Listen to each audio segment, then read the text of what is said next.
Hey, good afternoon, everybody. Thank you. I hope you feel that way at the end of this.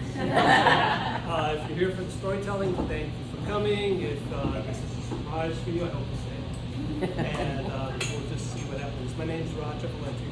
I'm going to be doing 2 Appalachian, North Carolina stories today, and we're going to intersperse that with some Chatham County myths and legends, mystery and history. So the stories, Appalachian stories, back when the area was being settled by the Scots and the Irish and the English, they brought their stories with them. You know, and over time, the stories changed to reflect life in the mountains, in the Appalachian Mountains. And in the 1940s, a folklorist named Richard Chase collected a lot of these stories and put them in a couple of books. One's called Jack Tales, and the other one's called Grandfather Tales. And a lot of these stories came actually from the Beech Mountain area.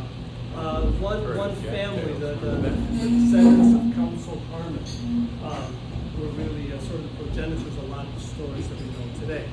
And the story I'm going to start out with is called Wicked John and the Devil. Now, just as a full disclosure, this is my first time telling this story out loud to a group of people, so I'm going to kind of workshop it. Any notes you want to give me, that's fine. Send them right over. But yeah, we'll try our best with that. So, you know, folks called him Wicked John, well, because basically he was mean. You know, he never had a kind word for anybody, never went to church, mocked anyone who did. I guess nowadays, and we'll keep this PG-13, we would call him an a-hole. but he was good at his craft, and he was the only blacksmith for miles and miles around. So, yeah, you know, people brought his work to him all the time. And he did have one redeeming quality. He would treat a stranger right. It was like that southern, Opa! We should have the sound effects that every good movie has. He would treat a stranger right, and that southern hospitality kind of thing, right? So one day, he's in his workshop, and in his shop there, and he's working, and he sees this old beggar man walking up to the door, just all bent over, you know, walking on 2 sticks, dressed in rags, and he just walks up to the door. And so John looks at him for a minute, and then he goes over to the door and he says, "Oh, yeah, what do you want?" And the old man says, "Please, sir, I've been walking all day, and I'm really hungry. You think I could come in and sit for a minute and maybe have a bite to eat?" And John says, "Well, all right, come on in." And he pulls him over, sets him up on the stool, goes up to the house, comes back just a few minutes later with just a plate filled with food. He had ham meat and beans, potatoes and greens, a slice of cake, and a big tall glass of milk. So he gave it to the guy and said, "Go ahead, eat that if you'd like." Then he went off and kept on doing his work, keeping one eye on the old man, because he figured as soon as he was finished, he could get his name, then he wouldn't be a stranger anymore, and he could send him packing on his way. Well, as soon as the old man finished eating his dinner, he put the plate down, and then he started standing up. And he stood, and he got straighter and taller, and the rags melted away, and he was dressed in a shimmering and flowing robe with a gold belt around his waist and a big gold key dangling from that. And he said, "Well, John, as you may have guessed, I'm St. Peter." That's right. And once a year, I walk the earth in disguise, looking for someone to do right. And the first person that treats me right, well, I give him 3 wishes. Anything you wish, that's the way to live. No, John goes, "Huh? All right, 3 wishes, huh?"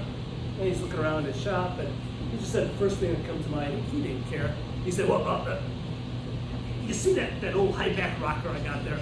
Well, seems like nearly every time I want to take a rest and sit down in that there rocker, there's some fool from the village just hanging out, just sitting there waiting for the job. I gotta go to the trouble of rousting them out. It makes me mad.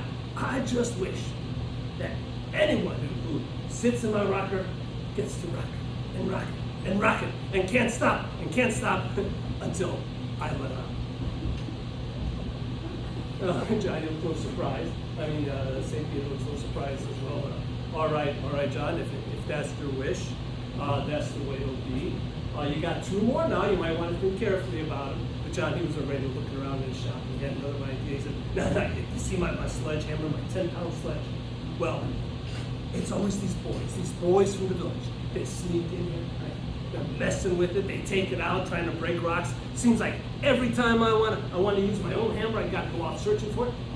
I just wish anyone who so much as touches my hammer, they just get to pound.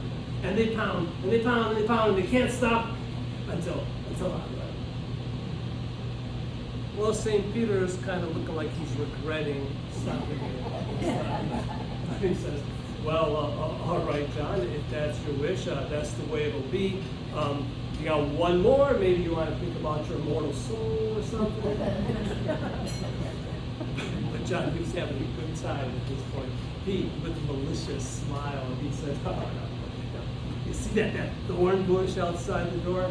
That's a fire door. I like that thorn bush. But damn blame doesn't seem like sometimes these people are coming out, they're tramping on it with their wagons, or they're breaking off a piece to use for a switch. I just wish anyone touches my thorn bush, he gets sucked into the middle there and can't get out until I let him out. He was a nice guy. Well, Peter, he didn't even know what to say at that point. He just kind of closed his eyes, nodded once, and disappeared. And Johnny shrugged and just went back to work. He didn't care. So it may come as some surprise that John was married. And it may come as no surprise that they did not get along.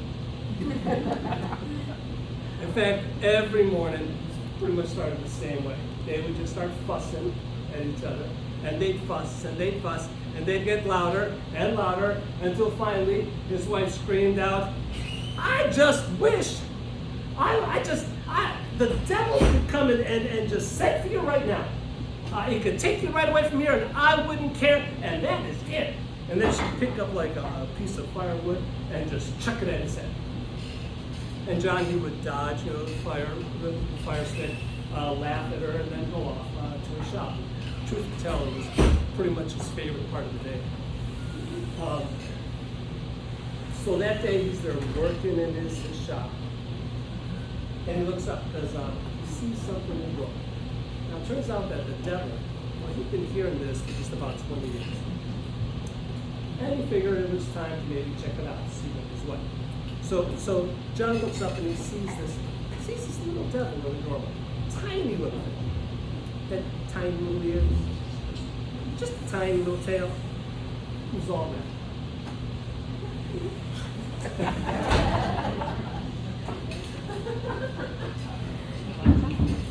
And John goes over to the doorway and he says, what do you want? And the little devil says, please, sir, my daddy, he sent me up here to get you. Said you was to come right down with me. He wants to meet you. John says, well, all right. Listen, I just got to finish this horseshoe. Okay, so come in. You can hang out for a minute. I'm just going to finish the horseshoe. I'll be with you in just a few minutes. And so Johnny goes back to look at his example. He's working on the horseshoe. And little devil, he walks in. He's kind of a curious little fella. He sees the rock. And he decides to just kind of sit down and wait for it. As soon as he sits down, the rocking chair starts rolling. Back and forth. Faster and faster and faster and faster. His head is hitting the back. Whammy bang, whammy bang, whammy bang. He's going, Mister, please make it stop. John says, you promise you won't come up here and bother me anymore. I promise. All right, you can go. He jumped up, scooted out of there fast. John's in his workshop the next day, working as usual. Looks up to see another devil in the doorway. This one's a little bigger, medium-sized. Hey, medium-sized horns, medium-sized tail. He's all red too, kind of a bored look on his face. He's a teenager. John goes over and says, well, yeah, what do you want? This medium-sized devil says, well, you know, my daddy sent me up here to get you. He said you were to come right now with me, not to waste any time. I'm supposed to take you right there. John says, well, all right, listen, I just got to finish this wagon wheel, so just hold on a minute. And before the devil can even do or say anything, John walks back to his animal, starts working on this wagon wheel, and the devil kind of follows him in. Now, he was more the impatient kind of sort, right? And you can see John over there, he's like trying to hold this wagon wheel, and he's got the hammer, and it's real awkward to hit it to work. And he says, listen, mister, my daddy said we got to get going real quick, or else he's going to be pretty mad at me. Let me help you with that. I'll take that hammer and I'll start hitting. And John says, well, that sounds good to me. So as soon as he picks up the hammer and he gets the bag, and he's a pounder, boom, boom, and a pound, and up and down, whammy bang, and he says, go, mister, make it stop. And John says, you promise you'll never come here and bother me again? Well, a promise. John says, all right, you can go. That was this way as fast as can be. Well, another day goes by. Next day, John's working as usual. And this shadow just fills the shop. And he looks up to see, standing in the doorway, is the old boy himself. Fill the whole doorway. Big pointy horns, big long tail. His old cow's foot just tapping on the doorstep. John walks over to the door, says, well, yeah, what do you want? The devil says, John, I didn't like at all how you treated my boys. And you're coming with me, and you're coming with me now. John says, well, all right, just got a little bit of work to do. Why don't you come in, just wait a minute, you can sit in that chair. I'm not sitting in your chair. John says, all right, but listen, it'll go faster if you help me. Why don't you just pick up that hammer? I'm not picking up your hammer. You're coming with me, and you're coming with me now. And he takes John and grabs him by the neck and drags him out the door. But you know, John had been blacksmithing for a long time, and he was pretty strong, he was pretty tough, and he wasn't going without a fight. So he gets to fighting the devil, and they're going back and forth, and they're punching, and they're kicking, and they're wrestling. They do 2 or 3 rounds right there, and the devil just gets mad. He says, damn it, man! I'm gonna lick the hide off you right now, see if I don't. And he reaches down to the thorn bush to pick up a switch, and the second he touched that thorn bush, he got sucked right into the devil. And the more he thrashed, and the more he tried, he went in deeper and deeper, and the needle scratched him until finally he just stayed still with those 2 old feet just sticking up out of the And John kind of picks himself up, brushes himself off, shrugs, and goes back into the shop to finish his meal. Well, by the end of the day came, and John walks out, going by the thorn bush. There's the devil with those 2 feet just sticking up out again. And he hears a little voice. It says, mister? Comes from the thorn bush. John walks over there and says, well, yeah, what do you want? John says, mister, do you think I could go home now? John says, you promised me you won't come here and bother me anymore? John says, I promise. John says, all right, you can go. And he goes off, they'll scoots off as fast as anything. At that point, never came back again. Well, years go on. As it does, time passes. John was never bothered by any devils anymore. As time goes, he gets meaner and meaner. And one day, he up and died. And when he realized he was dead, well, he started walking. Started walking and walking, found a flight of stairs, went up the stairs, ended up at the pearly gates. There's St. Peter. St. Peter says, John, what are you doing here? John says, well, I thought I might have a chance of getting in. Peter goes, oh, John, no. I was looking at your page just the other day. Here, let me show you. So he takes out his big old book and he rifles through the pages and he finds the one he's looking for. He says, John, here, take a look. Now, look at the first page. Yeah, there's a few entries that I put in right here at the very top, 3 or 4, and that's okay. But look at the back page. Why, John, it's full all the way to the bottom. I mean, I have to write really small. I had to even fill in some of the margins. No, John. There's no chance of you getting in here.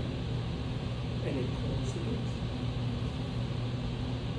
Well, Johnny kind of looks around a minute and shrugs and starts walking back down the other way. He walks for a while, just got his hands in his pockets, just whistling a tune, and he comes in sight of the gates of hell. And he's getting closer, and he can see the fires in the back there. And right in front of the gates are the devil's 2 boys, the 2 sons, and they're just playing. And they look up, and they see Wicked John, and they let out a scream, ah!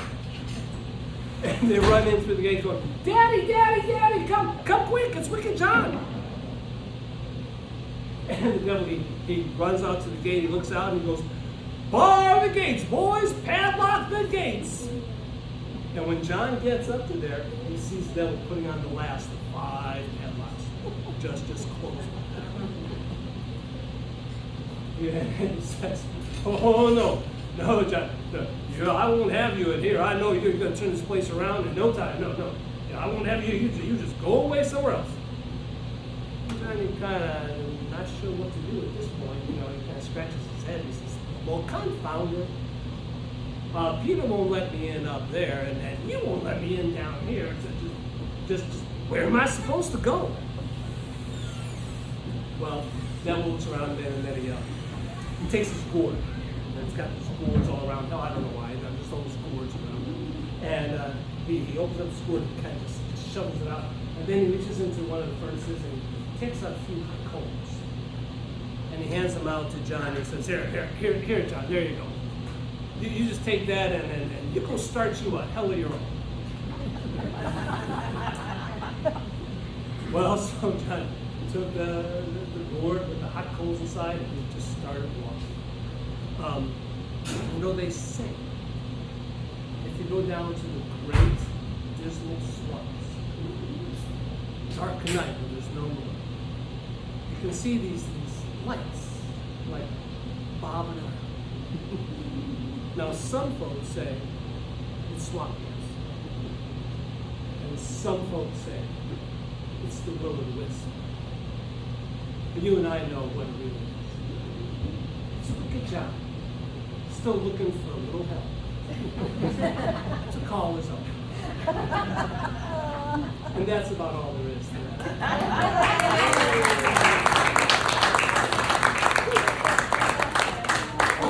Thank you.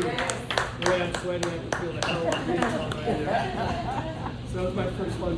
Telling that thank you very much for your patience.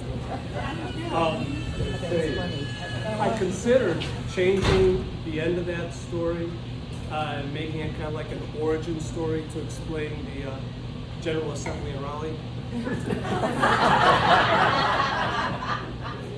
But then I decided to keep it. That was great. We love it. Yes. Nicely done. That story, by the way, just because the old teacher me always likes to go into, that story is one of the oldest stories of its type, one of those type of stories that is known, that's still being written and told. Stories about a smith coming up against a devil or kind of personification of evil, goes back literally thousands and thousands of years. So that's still going around and being told in different versions is really pretty cool. So, speaking of the kind of teacher, maybe like the second part for Chatham County Mystery and History. I'm using my little teacher binder here, yeah.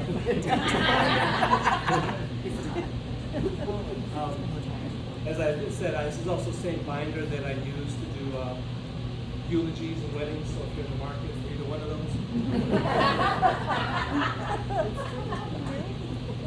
But we're going to see a bit of a theme, thematic elements that are going to run through these stories, and as we go through them, we'll see there's some similar themes. But Chatham County, North Carolina in general, and has just is filled with stories of different spirits and ghosts and hints and different things like that. And Chatham County has some good ones of their own.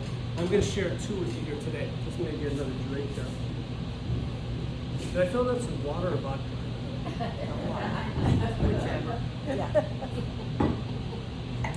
But Chatham County, we're smack in the heart of Piedmont. About 100 miles from the ocean, so it's not the place that we would expect to go looking as a hotbed of mermaid activity. But according to legend, Chatham was once just the place to see it. True story. So back over where the Haw River and the Deep River meet to form the mouth of the Cape Fear is the spot that's known as Mermaid Point. In 1740, there were 4 Scots, and they bought a lot of large tracts of land in that area, and they formed a town. They called it Lockville. And in those days, the river just teemed with Atlantic sturgeon. This is just a strange looking fish, an ancient fish. Spends most of its life in the ocean, but it migrates to fresh water to spawn. And from Mermaid Point, the Cape Fear flows down to around Wilmington, joins the sea near Bald Head Island. So now, sturgeon made good eating, and their eggs were highly prized, pretty much like caviar. So that meant that there was money to be made. So this caught the attention of a man named Ambrose Ramsey. Now he figured if there was money to be made, that meant that there was money to be spent. And he was pretty sure he knew exactly how to get in on that action. So he opened a tavern. So I like open a wine shop. Right? That's rolls. Sounds like my story. Yeah. But business was good, actually. And business was so good that he put in a mill nearby. And I do want to do like a little veer and U-turn here. Now this mill, incidentally, it played a role in the Revolutionary War. Right after the Battle of Guilford Courthouse, Cornwallis and his troops were in retreat. He lost 25-50% of his men and of his soldiers, and what was left, they kind of camped out here at this Ramsey's mill. And it ended up actually becoming something of a turning point in the Revolutionary War. So I actually have a wonderful visual to go with you on it. There's a plaque near here commemorating Ramsey's mill. Oh, just spread that around. Here's something to do while I'm Ramsey's. Well, let's go back to the other story. So Ramsey's Tavern, it sat right by the banks of the Deep River, just a bit upstream from where it joined with the Haw. And there was a long white sandbar in the middle of the channel where the rivers met. And as the war ramped up, soldiers started joining, the locals to begin visiting the tavern regularly. And it was right around that the mermaid sightings began. They told of beautiful mermaids who would sit on the sandbar at night, combing their long hair in the moonlight. People walking home from the tavern would see them laughing, singing, playing, splashing in the water. Some say they would lure men in with their songs, but then disappear below the surface if anyone tried to call out or approach. It's said that more than one soldier tried to swim out to the mermaids, only to be left empty-handed, soaked, mud-stained, and jeered at by their companions. Now, as for why the mermaids would leave the sea and swim so far inland, well, the explanation is obvious. As everyone knows, mermaids are vain creatures. And they swam up from the coast to wash the salt from their hair so that it would be more shiny and beautiful. And so the area came to be known as Mermaid Point. And there's some discussion, whether it means anything, but people always seem to see the mermaids on their way home from the tavern and not so much on the way there.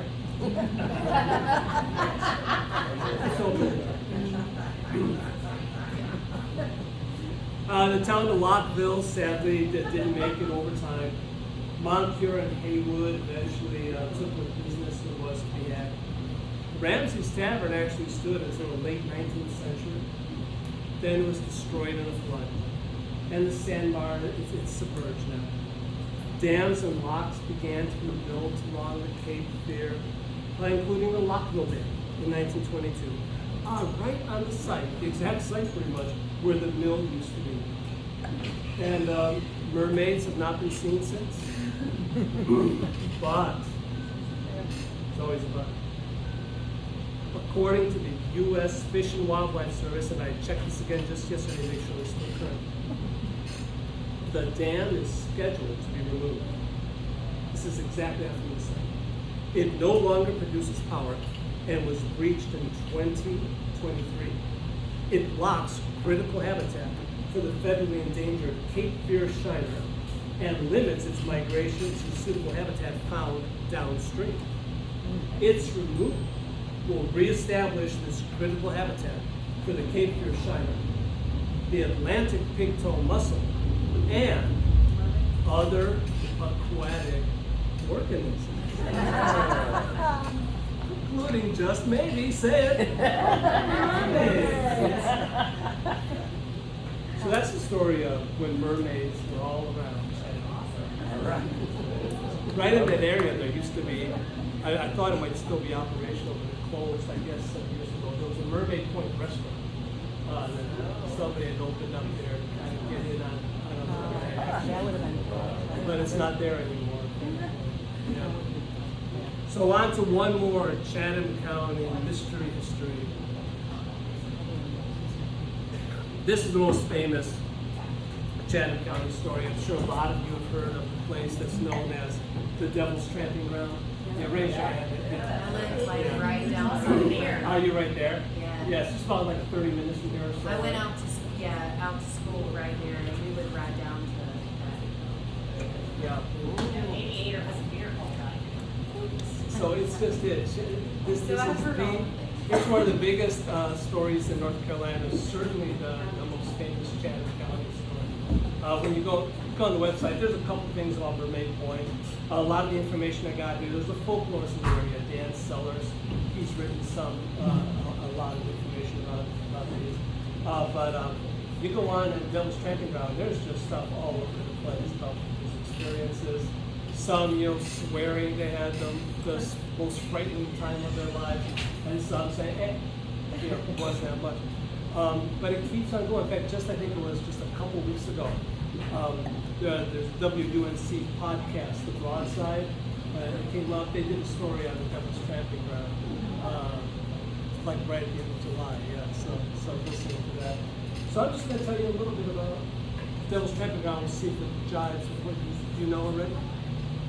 So this is over in Bear Creek, right? In a pine forest near Harper Crossroads. The Devil's Tramping Ground is a circular barren patch. Sorry, there's two paths. One leading in, one leading out. And nothing grows. Animals avoid it. And it's said that any objects that are left within its boundaries would either vanish or they're destroyed. It's also known for eerie noises, strange happenings, and just a very spooky vibe.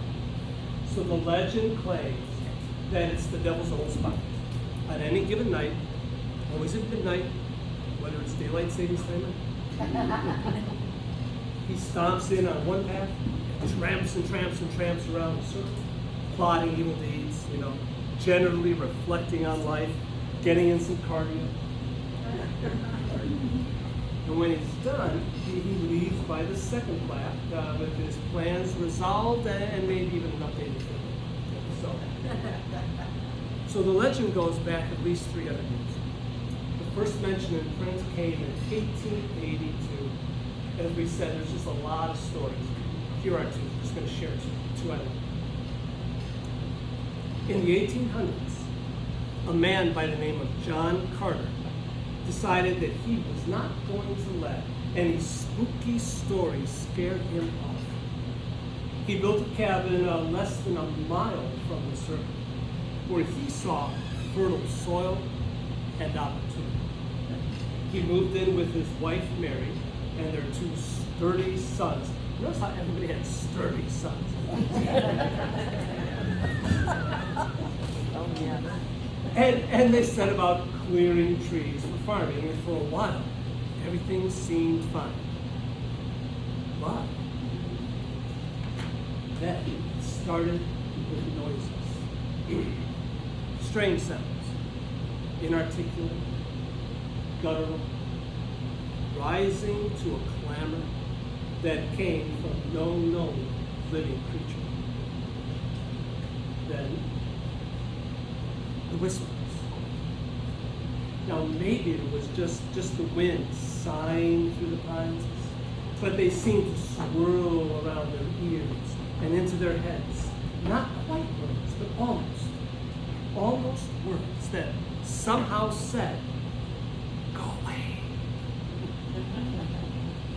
But they stayed.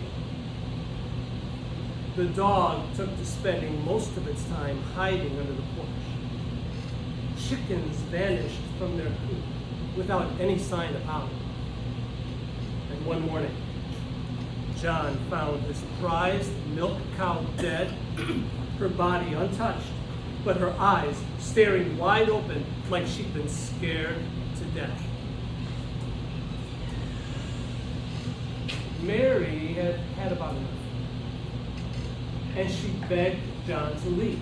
"There's something out there, John, something unnatural." But John was a stubborn sort, insisting there's nothing out there but wild dogs, bears, and your imagination.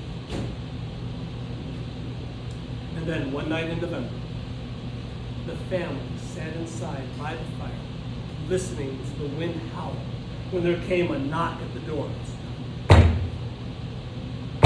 Hard, deliberate, like someone pounding with their fists. John grabbed his rifle, flung open the door, but there wasn't a soul in sight. And the wind had stopped howling, leaving a silence as heavy as a stone.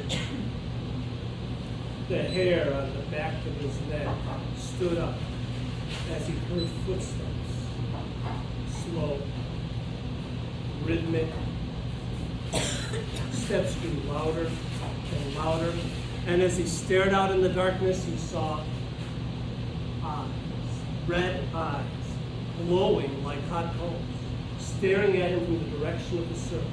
John slammed the door shut, bolted it, told his family to pack what they could carry, and by morning the Carters were gone, and their cabin was left to rot. And I'm sure that's an absolute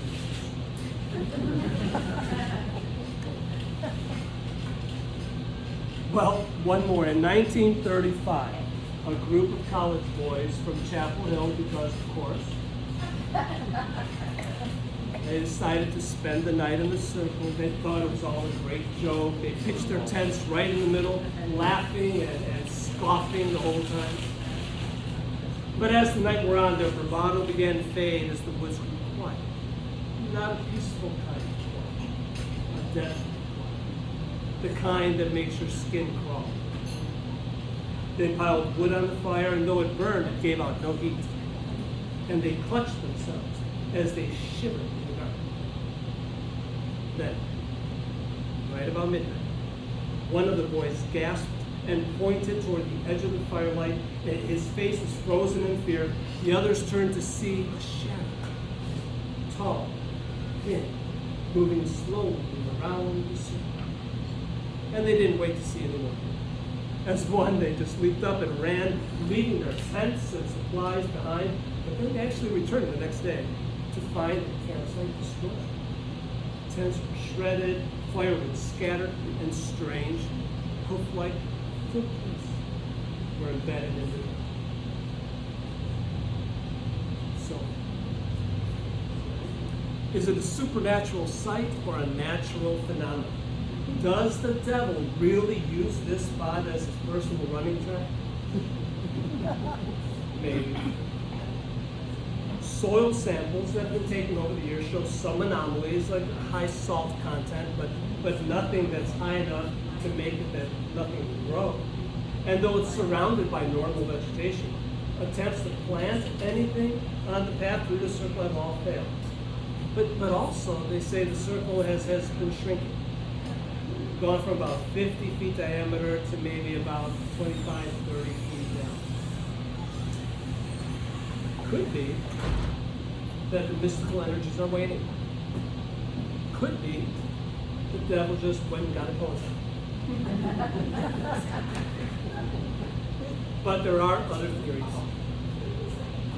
Some people believe that it was an ancient Native American meeting place and was used for feasts and dancing around the circle, which is why nothing grows there. Other people think that the site is the burial place of a great Indian chief who was killed after a fierce battle, and the circle stays clear because the spirits are still in mourning.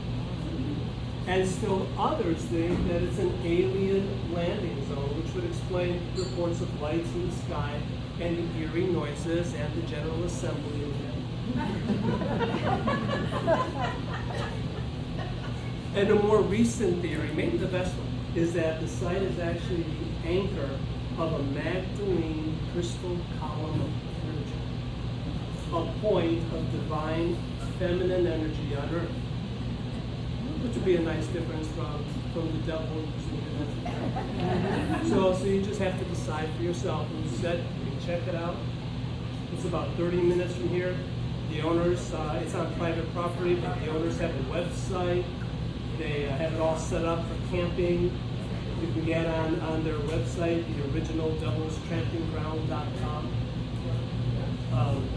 There was supposed to be a paranormal event on Halloween, but I just checked the website for that and it's gone. And they've canceled. We're going to try for 2026.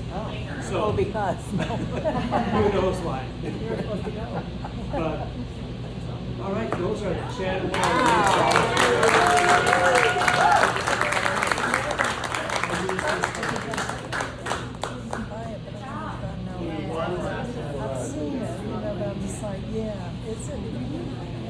One more story, and then thank you so much for your time. This is also from the Richard Chase book, Dry Fry. The Richard Chase did his grandfather tales. The story is called Dry Fry.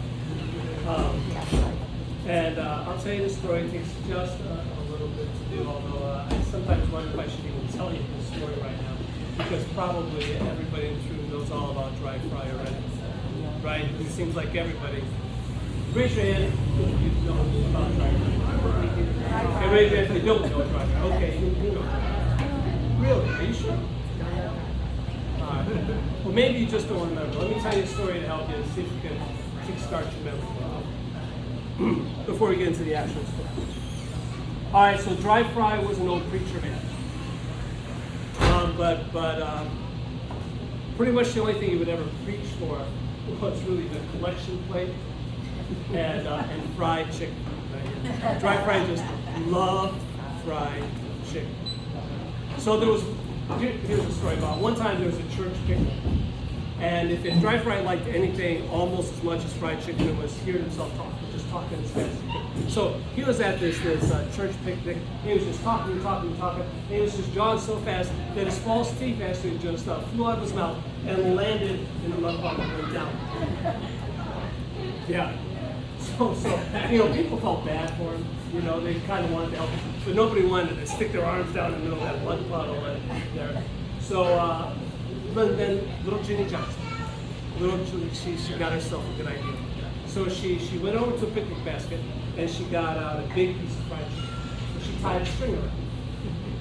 And then she took that chicken over to the mud hole and she dangled it like bait. And sure enough, those old false teeth, they came chawing up there and just went down that chicken. And then all she had to do was just kind of rip them off for the chicken. She went and washed it out in some lemonade, gave him back to dry fry, and he was good as new. All right, so you starting to remember him a little bit more now? All right, one more story to jog your memory before the actual story. Okay, so dry fry, he was talking to one of the men in the community, and he was mad. He was upset because someone had taken his bicycle. And this meant he didn't have any way to get around, to get to church meetings. So dry fry is just complaining and complaining, and the man says, dry fry, listen, if you want to get your bicycle back, I'll tell you, here's what you do. You get yourself to the next church meeting, and you just start talking about those commandments. You can do them one at a time or whichever way you want to do them. But when you get to the one that says, thou shalt not steal, you just fix the congregation with a froze. And the one that breaks out into the biggest sweat, that'll be the one that took your bicycle. I'll drive right in like this. So he rested up and he managed to walk to the next church meeting. And he got there up in front and he just started it. He started and he took that last one and put it in first. He took that first one and he put it in wherever he wanted. But when he got to the one that said, thou shalt not covet thy neighbor's wife, he remembered where he left his bicycle.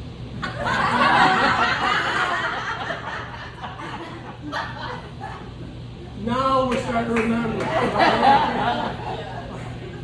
So like we can go into the actual story.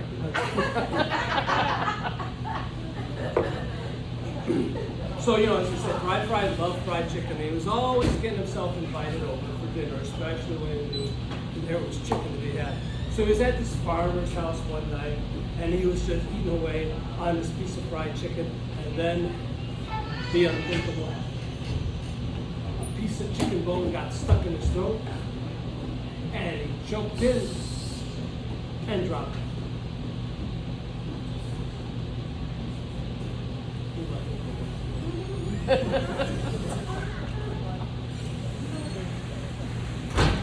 He dropped down dead. We go say, aww. Well, the farmer, he's just sitting there, he's looking at dry fry on the ground, and he says, Lonnie, there ain't no one gonna believe that dry fry can't put down a piece of fried chicken. That they're gonna think that I killed him and they're hanging me for murder. Oh, I gotta get rid of him. So he picks old dry fry up and he drags him up the road and up the road till he gets to this big old bush. This big old bush. And he kind of manages to wedge him into this bush. And then he went on back home to see if he could finish what was left of his dinner. And dry fry's just kind of sitting there in the bush, and down the road would come two people. It's just this beautiful full moon kind of night, So all the lovers and everybody, they were out walking, and this couple, they're walking down the road, and they're just playing huggy bear and smacky lips and all that stuff. And they're walking, and she stops and she says,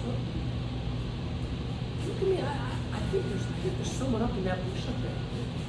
And he looks and he says, I know what that is. That's one of those highway robbers.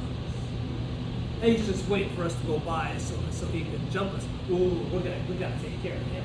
So they reach down and they pick up some stones and they start chucking and throwing these stones at dry fry. And one of them hits him and he drops down. And they run up to the bush to see who it was. Mommy, they said, it's old dry fry. Because everybody knows old dry fry. They said, oh, we done killed him. And we're going to get hung for murder for sure. Oh, we're so young. Oh, we got to get rid of him. So working together, they pick him up and they haul up this little hill, and they're walking up the ridge. They come to a corn crib. They figure it's a good place to be. So they kind of look, dry fry, so he's standing up, right, leaning against the corn crib. Wasn't too hard because he was starting to stiffen up a little bit. And when they get him propped up just right, they go off back down the road, playing smucky, smacking off the cookie bear and all that kind of stuff as they head on back home. And then the dry fry's just left there by the corn. Well, morning, the next day, back up. Just as the sun is starting out, the farmer who lived there, he was ready up early. He was splashing his face with cold water. Folks had been stealing from him. He wasn't going to let it happen again.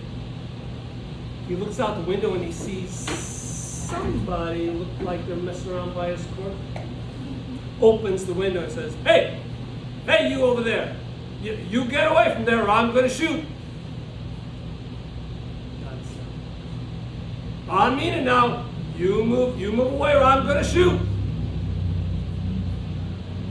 Picks up his gun, aims it out the window. Bam! Dry fry knocks down. Farmer runs over there to see who it is. He goes, "Mommy, it's old dry fry." Because everybody knows old dry fry. "Oh, I done killed him. I'm going to get hung for murder for sure. Oh, I got to get rid of him." Well, it was daylight, and he knew he had to wait until it turned night. So he kind of got dry fry into the corn crib, and they went off just waiting for night to come. Night finally came, dark night. Farmer went up to the corn crib, got dry fried out, stuffed him into one of those old little burlap sacks, like we all have, right? Got it in the car. Just stuck in one of those burlap sacks, and he kind of lifts that sack over his shoulder and just starts moving humpity bumpity down the road. Figuring maybe he could just hide him somewhere deep in the woods. Well, as the farmer is walking up the road one way, down the road the other way, come a couple of roads, 2 thieves. And they'd been out that night stealing. And they each had a big old burlap sack full of hog meat. And the thieves, they could see the farmer coming up here, so they got scared. So they just dropped the burlap sacks and they went off, went to cut into the woods. They went really deep enough so that they couldn't see anything out on the road, hoping that no one could see them. The farmer hadn't seen a thing. He was busy just trying to haul his load of dry fry. And he just walks up and he comes across the sacks in the road. Puts his sack down, opens up one, sees the hog meat in it. Figures a sack full of hog meat is a bit better than a sack full of dry fry. So he just makes a little trade, picks up the sack of hog meat, and goes on back to his farm. And a little while later, the 2 rogues, they come out of the woods, and they're just kind of fussing with each other about whose fault it was that they took the road. They were sure that their bags were gone. They got out there, and they weren't. Lucky break. So they each picked up a sack, and they made it on back home, went to the meat house, put the sacks up on the meat hooks, went off to bed.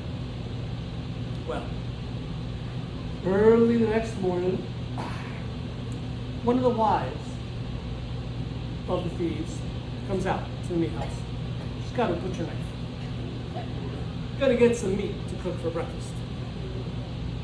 Goes off and she sees the 2 sacks there. She kind of looks for a minute, making a decision, and she makes a big old tear in one, and out comes old dry fry. She goes, "Ah!" And she runs out of the meat house, runs up into the kitchen door. There's a slant, just rips the kitchen door off its hinges. She was sort of scared. The 2 thieves, they come out, they run out, and they look and see it, and say, "Mommy, it's old dry fry." Because, everyone knows old dry fry. Oh, they're going to hang us for murder for sure. With our trouble with the law, oh, we've got to get rid of him. Well, so they came up with a plan. Now, in the corral, back in the field, they had this horse. It wasn't just any kind of horse either. It was a special horse. He had steam coming out of his ears and his eyes and his nose and his throat and all 4 hooves at once. And then they got this horse, and then they got him into the barn, and they put a little bit of an old saddle on him, and a bit of a old bridle, and then they went and got dry fry, and they kind of hauled him up into the saddle and then tied him there. Kind of got the bridle around and then the reins over there, and then they put a big old hat on his head.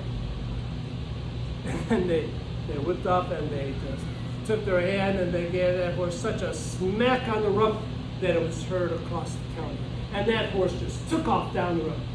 And these two rogues, they ran after it going, "Stop! Stop thief! Stop thief! Stop that man! He stole our horse!" And when folks heard this, they started running out and they were throwing rocks, and some of them took their guns and they were shooting. And that horse, he jumped over the only fence in town and went off up into the mountains. And you know, that horse has been seen from the Black Mountains of Asheville, North Carolina, to the White Mountains of New Hampshire. People will be out, you know, having a picnic, or in the winter, maybe doing some snow skiing, and they'll see something go by.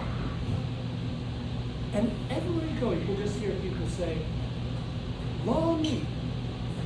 Now, isn't that old dry fry? Because, say it with me, everybody knows dry fry. All right, so thank you.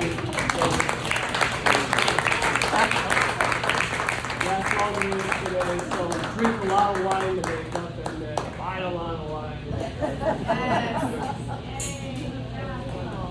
Thank you.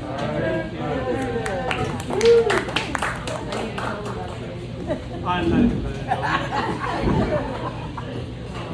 I wasn't that thrilled with this one.